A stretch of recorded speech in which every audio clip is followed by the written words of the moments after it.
Vous nous suivez à Kinshasa, la capitale. Mesdames et messieurs, bienvenue à cette grande édition du journal.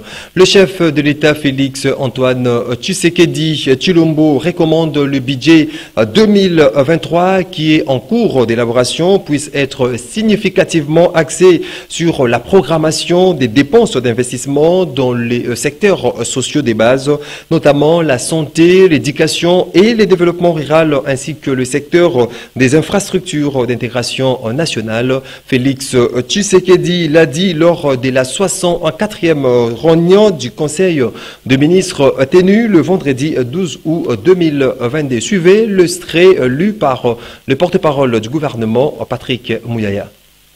Le président de la République qui suit avec intérêt le processus d'élaboration du projet de budget pour l'exercice 2023 a recommandé que ce budget soit significativement axé sur la programmation des dépenses d'investissement dans les secteurs sociaux de base, notamment la santé, l'éducation et le développement rural, ainsi que dans les secteurs des infrastructures d'intégration nationale. Il devra en outre inclure le soutien à l'entrepreneuriat local via la dotation de moyens conséquents pour soutenir les activités d'investissement des jeunes entrepreneurs afin de contribuer à la création des emplois et à la richesse nationale, source d'amélioration du bien-être collectif. Il est donc attendu, lors de son exécution, une intensification des actions d'acquisition des équipements dans les domaines de l'énergie, de la santé, de l'éducation et de la construction des infrastructures, dont la finalité vise l'amélioration sensible de conditions de vie des populations sur l'ensemble du territoire national. Le gouvernement a été encouragé à fournir plus d'efforts pour élargir l'espace budgétaire. Il s'agit non seulement de mobiliser plus de recettes publiques, mais aussi de rationaliser ses dépenses publiques. Cette rationalisation, a insisté le président de la République, passe impérativement par la réduction du train de vie des institutions publiques de façon à réduire substantiellement les dépenses courantes au profit des dépenses d'investissements sociaux et structurants. Sous la supervision du Premier ministre, le ministre d'État, ministre du Plan et le ministre d'État, ministre du Budget ont été chargés de veiller à ce que cette priorité d'investissement soit prise en compte dans l'élaboration du projet de la loi des finances pour l'exercice 2023. L'ancien conseiller du chef de l'État, Félix Tshisekedi, François Béa, sera fixé le 15 août prochain sur sa demande de liberté provisoire dans l'affaire l'opposant au ministère public devant la haute cour militaire. Ainsi, on a décidé, la cour, c'est vendredi 12 août, nous dit John Mokadi dans cet élément. L'ancien conseiller spécial du chef de l'État en matière de sécurité sera lundi 15 août s'il va obtenir ou non sa liberté provisoire afin de se faire soigner. La haute cour a examiné les rapports médicaux de son médecin qui conclut à la maladie de François Béa et ses co-accusés, sollicitant ainsi tous une liberté pour des raisons de santé. Dans leurs conclusions, les médecins requis par la haute cour ont recommandé l'évacuation sanitaire urgente de François Béa en vue de sa prise en charge par ses médecins traitants. L'ex-patron du Conseil national de sécurité est accusé avec 4 autres policiers et militaires pour complot contre les chefs de l'État, offense à celui-ci, incitation des militaires à commettre des actes contraires à la discipline et violation des consignes. À la Commission électorale nationale indépendante CENI, son président Denis Kadima a ouvert vendredi les travaux de l'atelier de réflexion sur la planification de mécanismes non juridictionnels de résolution des conflits électoraux pour le processus électoral 2022-2023. Nadine Tchotchugombo. 42 participants ont pris part à cet atelier de 2 jours et sont issus des différentes institutions, notamment la Commission électorale nationale indépendante CENI, la Commission d'intégrité et médiation électorale CIME et l'Institut électoral pour une démocratie durable en Afrique et ISA. La compétition électorale tend à déboucher sur des tensions et des violences parfois très graves, surtout dans les sociétés caractérisées par l'intolérance politique et la polarisation politique. C'est à cause de cette situation que le législateur congolais a introduit dans la loi le recours aux mécanismes non juridictionnels, a révélé Denis Kadima. CENI et son nouveau management qui est résolument engagé à organiser des élections qui soient non seulement crédibles, inclusives, mais aussi apaisées. La compétition électorale tend à déboucher sur des tensions et des violences, parfois très graves, surtout dans des sociétés caractérisées par l'intolérance politique et la polarisation politique. Il est toutefois inacceptable de constater que jusqu'à ce jour, il y ait des scrutins qui, au lieu d'être une occasion de célébrer la démocratie, devient plutôt un moment de tension, d'affrontement entre communautés. C'est à cause de cette situation que le législateur congolais a introduit dans la loi le recours aux mécanismes non juridictionnels pour régler certains contentieux électoraux. Pour sa part, le rapporteur adjoint de la CENI, Paul Moyindo, a explicité l'objectif de ces travaux. De son côté, le directeur PIDISA, Raphaël Ouattara, a confirmé le soutien de son institution à cette initiative.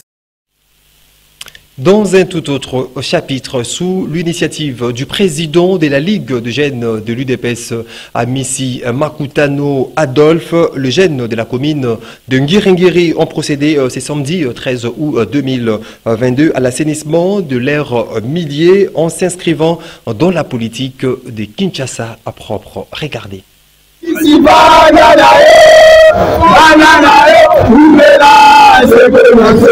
L'assainissement de la ville est une affaire de tous. Chacun devrait s'y mettre pour que la ville, province de Kinshasa, puisse revêtir sa robe d'attente. En tout cas, c'est le combat que s'élance Adolphe Amissi Makutano, président de la Ligue de jeunes de l'UDPS, ce samedi 13 août 2022, sous l'initiative du désormais chouchou de la population de la commune d'Ngiringiri, Adolphe Amissi Makutano. Les jeunes de ce coin de la capitale ont procédé à l'assainissement de l'air millier, question de se mettre à l'abri de maladies. Ainsi, plusieurs acteurs de la commune d'Ngiringiri ont reçu le coup de balai, en commençant par la direction Chaba, le terrain Bondo, la direction Mamapoto et autres, où les jeunes ont balayé les routes et curé les caniveaux. Ces derniers disent-ils soutenir sans relâche le numéro 1 de la jeunesse de l'UDPS à travers ses actions visant le bien-être des Congolaises et Congolais. Ayoko diminuer chômage, ayoko longola esprit moko boyo tozalaka nango kala. Omoni ke abandona na basalongo, il se peut donner une mobilisation, tant que grand frère, tant que papa, et tout ça tapé yango dans le monika misala nego salama. Dégager ba tifoli, pas dégager ba isali bien papa Adolphe Oumela. Idée ça a pour lelo, ça va chaque ça la biso bien. Ya kolinga kosunga likanisi ya mokonzi ya mboka na gouverneur na biso Gentini ya Kini Bopeto nde esalami kaka na sayo te tosala presque la direction ya société botamboli pour remarquer que mokolo ya lelo eza journée autokangaki. Un exemple que doivent suivre tous les Kinois afin de vivre dans un milieu salubre. Nazana meeting le 21. Meeting ezali na IMCA. Le 21 wana ekozala dimanche. Naza ko inviter biso tutoya. Baye bateke. Nazali président ya komba te simalanga batu ba. Bazali. Ndi bazamu kete batwe. Notez que bien avant cette opération des Salongo à Ngiringiri, le leader de la jeunesse du parti au pouvoir, Adolphe Amissi, a sensibilisé le jeune en la permanence du parti. C'est en prélude de la grande manifestation de la jeunesse de l'UDPS qui aura lieu ce 21 août 2022 à Limka dans la commune de Kalamoum. Amissi Adolphe Makutano a apporté un nouveau vent, une nouvelle dynamique à la tête de la jeunesse de l'UDPS pour une victoire écrasante de Félix Tshisekedi à la présidentielle de 2023 en République démocratique du Congo. Parlons de la grande fête du pré-scolaire à Kinshasa qui s'est déroulée ce samedi 13 août 2022 au cours de laquelle l'agence de la promotion de l'enseignement a plaidé pour la construction des écoles maternelles et l'amélioration de la formation du personnel enseignant. Nous disent Nancy Leka et Dadi Kusaka dans ces reportages.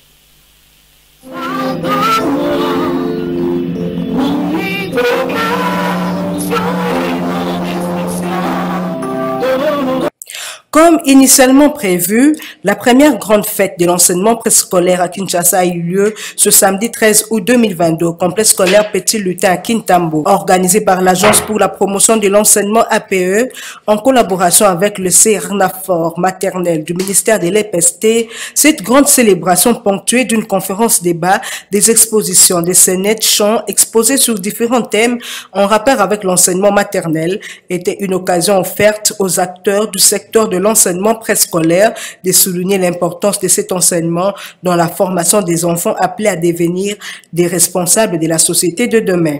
En présence de plusieurs acteurs du secteur de l'EPST, notamment l'inspectrice générale adjointe chargée de l'école maternelle, autorité politico-administrative de la municipalité de Kintambo, des institutrices et instituteurs, ainsi que des formateurs du préscolaire, le coordonnateur de l'AP a, dans son mot de circonstance, souligné l'importance de cette grande fête et de l'enseignement préscolaire dans la formation des enfants. Il a déploré le faible taux d'inscription des enfants au préscolaire. En RDC seul, 6% des enfants de l'âge préscolaire ont accès à l'école. Nous l'avons démontré par nos propos, nos différents discours, que le préscolaire reste la fondation sur laquelle tous les grands édifices se reposent. Si nous voulons un pays de paix, un pays d'hommes intègres, un pays d'hommes honnêtes, un pays où faire mieux vivre, un pays sans guerre, nous devons suffisamment investir dans le préscolaire. Investir dans le préscolaire, c'est vraiment assurer un avenir meilleur pour notre pays et pour notre continent.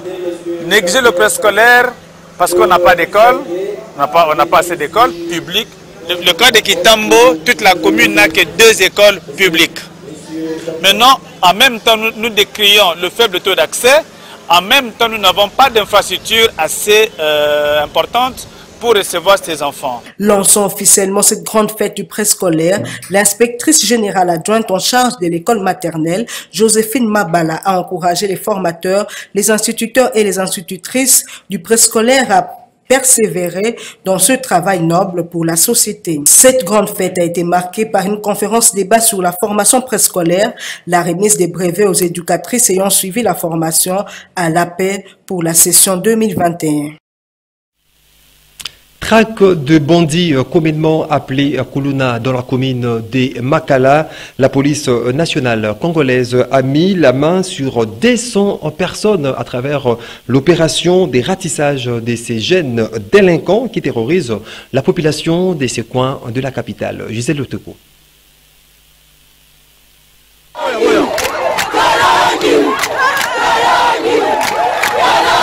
Plus de 500 jeunes délinquants, communément appelés Kuluna, sont tombés dans les filets de la police après le bouclage de la commune de Makala dans une opération de ratissage de ces bandits qui terrorisent les habitants de ce coin de la capitale. Cependant, après toilettage suite au témoignage de la population, 200 personnes témoignées Kuluna ont été conduites au commissariat provincial de la police nationale congolaise pour des dispositions relatives à leur réintégration de la société à travers l'apprentissage de métiers à Kanyamaka CC.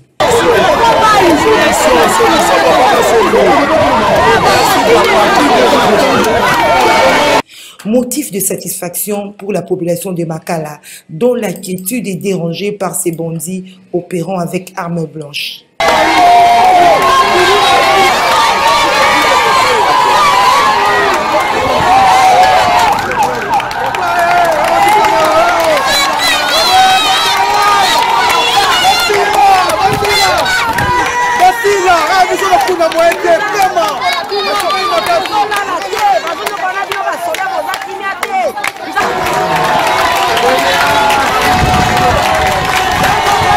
Le bourgmestre de cette municipalité n'a pas manqué des mots. Bakondanaka mingi la police. Ok, la police musala na ye ezali kokanga yo, komema yo esika oyo muto oyo akusambisa. C'est le parquet. Mais bango moko kuna ba prépare quand même l'arrêté. Oh non, le bas boyer, ça la boyer parce que victime quelqu'un qu'on va surcharger zalité. Oh voilà, c'est sans preuve. Ce n'est pas la police. Parce que la police est Moussala na yezali à Kokanga. Mais à Komemayo et Sika Oyo, Bakusambisa yo. Et ce risque où serait maintenant un problème à la police? La délinquance juvénale constitue une réalité dans plusieurs communes de la ville de Kinshasa. Le commissaire provincial de la police ville de Kinshasa rassure la population quant à leur détermination d'éradiquer ce phénomène.